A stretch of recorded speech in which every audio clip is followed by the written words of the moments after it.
L'environnement, avec cette question, le redressement de la France viendra-t-il de nos réserves naturelles de pétrole et de métaux? Vous pensez que c'est une plaisanterie? Eh bien, il n'en est rien. Nos sous-sols marins recèlent de gisements immenses. La France, on le sait peu, dispose de la deuxième zone économique océane, derrière les États-Unis, grâce au territoire d'outre-mer.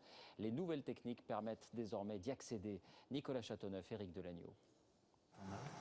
C'est un trésor sous-marin qui repose par 1500 mètres de fond au milieu de l'océan Pacifique. Du cuivre, du zinc, du fer, parfois du plomb, concentrés dans ces anciennes cheminées volcaniques. Des minéraux à profusion découverts dans les eaux de Wallis et Futuna par une expédition scientifique française. Car en France, comme dans le monde entier, la recherche des métaux au fond de l'océan ne fait que commencer. On y trouverait non seulement des métaux de base, mais aussi des métaux dits stratégiques et des terres rares, ces éléments indispensables aux nouvelles technologies et dont la Chine a le monopole. Les terres rares sont beaucoup utilisées dans des aimants qui ont un très haut rendement et qui sont utilisés dans les énergies vertes, comme par exemple les éoliennes.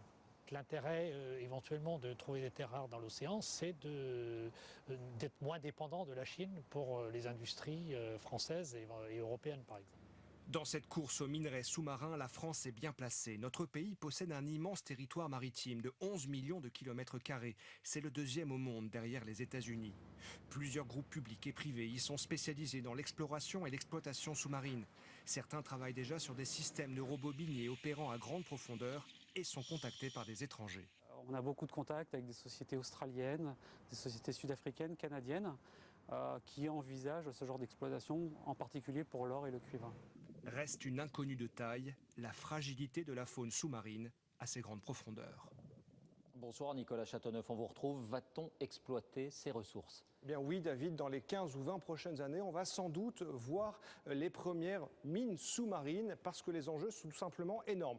Les experts, un chiffre David, estiment que 84% des réserves mondiales de minerais se trouvent sous les océans et au moment où les cours des matières premières s'envolent, eh bien cela devient donc rentable de les exploiter.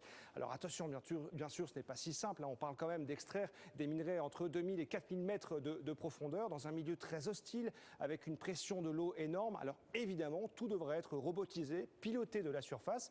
Mais quand on voit par exemple que Shell envisage d'exploiter du pétrole au large de la Guyane par 6000 mètres de fond, on se dit que les technologies évoluent finalement très très vite. Alors David, il y a quand même une inconnue, ce sont les risques pour la biodiversité. À ces grandes profondeurs, la vie en fait est très fragile parce qu'elle est soumise, on va le voir sur ces images, à des conditions extrêmement difficiles. Alors est-ce qu'on peut exploiter ces ressources sans détruire ce magnifique environnement? C'est l'éternelle question.